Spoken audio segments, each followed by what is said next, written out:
माननीय अध्यक्ष जी, आप लिमिट क्रॉस कर रहे हैं। आप मत बोलिए अध्यक्ष जी, बहुत आप प्लीज बताइए। अध्यक्ष जी, बहुत सेंसिटिव बात है कि डेंगू को लेकर के हम लोग चर्चा कर रहे हैं, व्यापार के बारे में बात ना करें। अगर आपके सरकारी अस्पताल अध्यक्ष महोदय नहीं दे पा रहे हैं इलाज, इसका मतलब आप व्यापार करा रहे हैं, गरीबों के साथ व्यापार हो रहा है। और अगर ये सरकार ये कहती है कि सरकारी, तो ये बताए कि प्राइवेट हॉस्पिटल में इलाज ज्यादा हुआ कि सरकारी अस्पताल में इलाज ज्यादा हुआ। और डेंगू को लेकर के लाखों रुपए खर्च हुए गरीबों के, क्या लाखों रुपए में नहीं इलाज हुआ? सवाल केवल डेंगू का है कि लाखों रुपए क्या खर्च करने के बाद भी इलाज नहीं हो पाया, जान नहीं बचा पाए। क्या ये परिस्थितियां नहीं है क्या? ठीक है, माननीय मुख्यमंत्री जी। अध्यक्ष जी,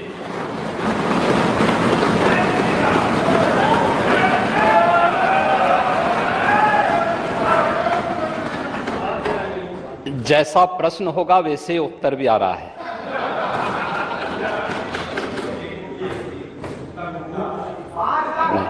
शांति सुनिए। प्रश्न ही उल्टा था तो उस उल्टे प्रश्न को सही करने का प्रयास हुआ है। और अभी तो आपने आधा ही उत्तर सुना है। पूरा सुनेंगे तो संभवतः पिछला इतिहास याद आने लग जाएगा। महोदय, माननीय सदस्य ने बहुत महत्वपूर्ण मुद्दे की ओर ध्यान आकर्षित किया है और सरकार इसको लेकर के पहले से ही अवेयर थी।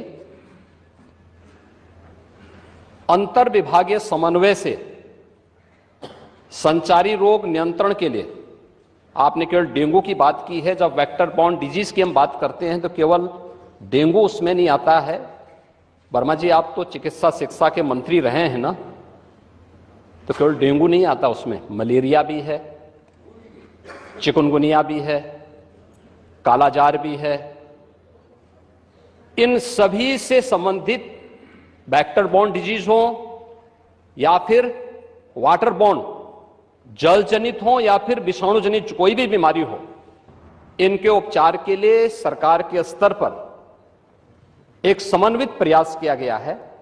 और उस समन्वित प्रयास को ही हम लोगों ने संचारी रोग नियंत्रण का एक विशेष अभियान, वर्ष में 3 बार चलता है ये कार्यक्रम, जिसमें पहले 15 दिन संचारी रोग के लिए अवेयरनेस के साथ साथ अंतर विभागीय समन्वय से स्वास्थ्य विभाग नोडल विभाग होने के नाते सभी अन्य विभागों के साथ समन्वय के माध्यम से इन कार्यक्रमों को नियंत्रित करता है। इसके बाद डोर टू डोर जाकर के दस्तक अभियान के माध्यम से कहीं भी कोई व्यक्ति जो बुखार से पीड़ित है, उस व्यक्ति को नजदीक के स्वास्थ्य केंद्र में उपचार की सुविधा दिलाने की व्यवस्था करना। उत्तर प्रदेश 25 करोड़ की आबादी का राज्य है और स्वाभाविक रूप से अलग अलग क्लाइमेटिक जोन होने के नाते अलग अलग क्षेत्र में अलग अलग प्रकार की बीमारियां देखने को मिलती हैं। जैसे आप ईस्टर्न यूपी से चल करके नेपाल की तराई से लेकर के सहारनपुर तक देखेंगे तो इंसेफ्लाइटिस से पूरा क्षेत्र प्रभावित था। अगर आप बरेली और बदायूं और उसके आसपास के क्षेत्र को देखेंगे तो ये क्षेत्र मलेरिया से ज्यादा संक्रमित रहता था। वाराणसी से लेकर के प्रयागराज, लखनऊ, कानपुर होते हुए अगर आप फिरोजाबाद, आगरा तक पहुंचेंगे तो ये पूरा क्षेत्र डेंगू से प्रभावित है।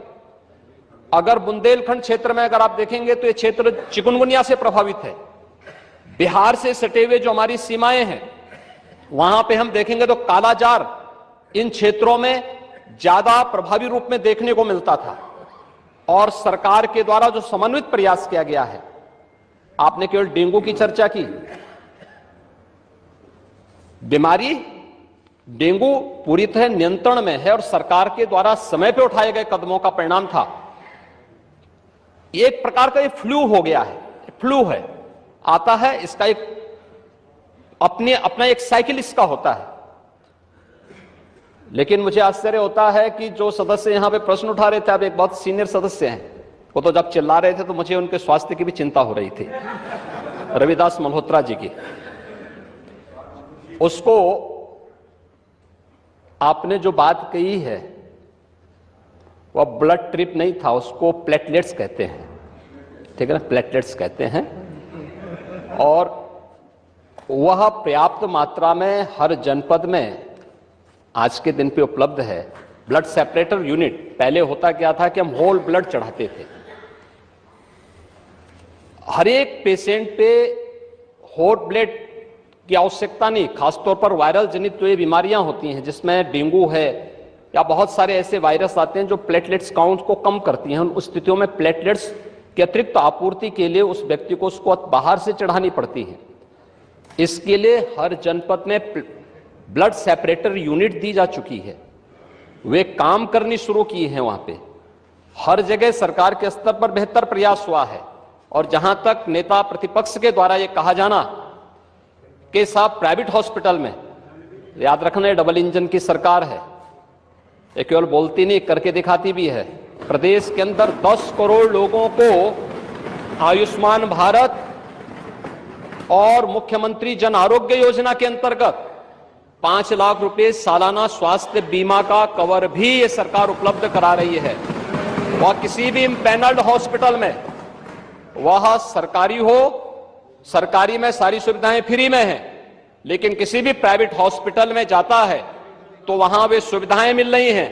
और ये पूरा सदन गवाह है कि हर माननीय सदस्य को इस सदन के द्वारा अपनी निधि से ही 25 लाख रुपए सालाना देने का अधिकार दिया गया है।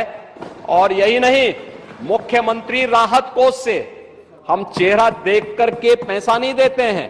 कोई भी व्यक्ति जो भी आवेदन करता है, कोई भी पीड़ित हो, उसकी जाति, उसका मत, उसका मजहब नहीं देखा जाता है, बल्कि वह पीड़ित राज्य का नागरिक है। उसको प्रदेश में, देश में या दुनिया में जहां कहीं अच्छी स्वास्थ्य की सुविधा मिलती है, और सुविधा के लिए मुख्यमंत्री राहत कोष से भी हम पैसा देने में कोई कोताही, तमाम मान्य सदस्य विपक्ष में बैठे हुए हैं, वो हर व्यक्ति इस बात को कह सकता है। उनके प्रस्ताव आते हैं बिना किसी भेदभाव के, हमने उसके लिए भी धनराशि उपलब्ध कराई है। आयुष्मान भारत और मुख्यमंत्री जन आरोग्य योजना भी है। हम आभारी हैं आदरणीय प्रधानमंत्री जी के, जिन्होंने आयुष्मान भारत जैसी योजना दी, जिसमें हर गरीब से गरीब व्यक्ति भी आज अपना उपचार किसी भी अच्छे कॉर्पोरेट हॉस्पिटल में भी करा सकता है, और देश में भी करा सकता है, दुनिया में भी कहीं करा सकता है। हर वर्ष की सुविधा उसको मिली है। मुख्यमंत्री जन आरोग्य योजना की सुविधा भी उसे दी गई है। इसके अलावा माननीय विधायकों को भी 25 लाख रुपए तक खर्च करने का अधिकार दिया गया है। और इसके साथ ही मुख्यमंत्री राहत कोष भी उसके लिए उपलब्ध है। इसलिए समस्या केवल इस बात की नहीं कि हम समस्या के समाधान की ओर जाएं, समस्या केवल हर मुद्दे का राजनीतिकरण करके समाज में अव्यवस्था पैदा करना, लोगों में असंतोष पैदा करने का जो कुत्सित प्रयास किया जाता है, वह तो कोरोना कालखंड में भी लोगों ने देख लिया था, जब आप लोग बहका रहे थे लोगों को कि वैक्सीन मत लगाना, ये मोदी वैक्सीन है, और लोगों को गुमराह कर रहे थे। परिणाम क्या है? मोदी जी के शासनकाल में, उनके मार्गदर्शन में हमारे वैज्ञानिकों के द्वारा बनाई गई दोनों वैक्सीन दुनिया की सबसे प्रभावी वैक्सीन है। दुनिया के अंदर तमाम देशों में कोरोना महामारी के मामले बढ़ते हुए दिखाई दे रहे हैं। भारत में कोरोना कंट्रोल है और उत्तर प्रदेश में भी पूरी तरह नियंत्रण में है, कहीं कोई समस्या नहीं है। सरकार आपके द्वारा उठाए गए मुद्दों पर पूरी तरह सतर्क है, और अब तो इसके मामले वैसे भी समाप्ति की ओर हैं। बरसात के समय जल जमाव वाले क्षेत्रों में, अन्य क्षेत्रों में इस प्रकार की बातें देखने को मिलती हैं। ये केवल डेंगू के मामले नहीं होते, इंसेफ्लाइटिस के भी मामले होते हैं, मलेरिया भी होता है, कालाजार भी होता है, चिकनगुनिया भी होता है। तो आपकी जानकारी के लिए, हो सकता है कि काफी दिन हो गए मंत्री पद से हटे हुए, तो आप भूल गए होंगे, तो आपके संज्ञान में लाने के लिए हमने दिया था। इधर रहते तो हो सकता है कि कुछ लॉलीपॉप मिल भी जाता, लेकिन वहां रहकर के अब वो कभी नहीं मिलना। मैंने माननीय नेता प्रतिपक्ष को सुना, माननीय लालजी वर्मा जी को सुना, माननीय मंत्री जी को सुना। ये नियम 56 के अंतर्गत नहीं है। अध्यक्ष महोदय, अध्यक्ष महोदय, माननीय नेता सदन की मैंने बात सुनी, और वो लगा कि थोड़ी देर के लिए लगा कि वो MBBS डिग्री हासिल किए हुए हैं, डॉक्टर लगे। वेक्टर बोर्न डिजीजेस के बारे में उन्होंने चर्चा की। मैं केवल